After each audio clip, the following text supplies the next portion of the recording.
ओम गणपतये नमः.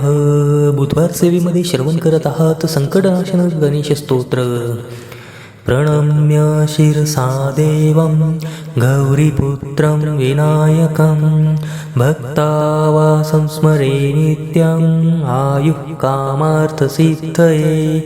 प्रथमं वक्रतुण्डं च एकदन्तं द्वितीयकं तृतीयं कृष्णपिङ्गाक्षं गजवक्त्रं चतुर्थकं लम्बोदरं पञ्चमं च षष्ठं विकटमेव च सप्तमं विघ्नराजेन्द्रं धूम्रवर्णं तथाष्टमं नवमं बालचन्द्रं च दशमं तु विनायकम् एकादशं गणपतिं द्वादशं तु गजाननं द्वादशतानि नामानि त्रिसन्ध्यं यः पठेन्नरः न च विघ्नभयं तस्य सर्वसिद्धिकरं प्रभो.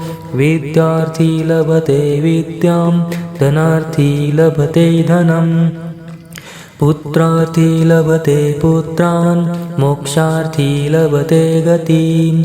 जपेत् गणपतिस्तोत्रं षड्भिर्मासे फलं लभेत् संवत्सरेण सिद्धिं च लभते नात्र संशयः.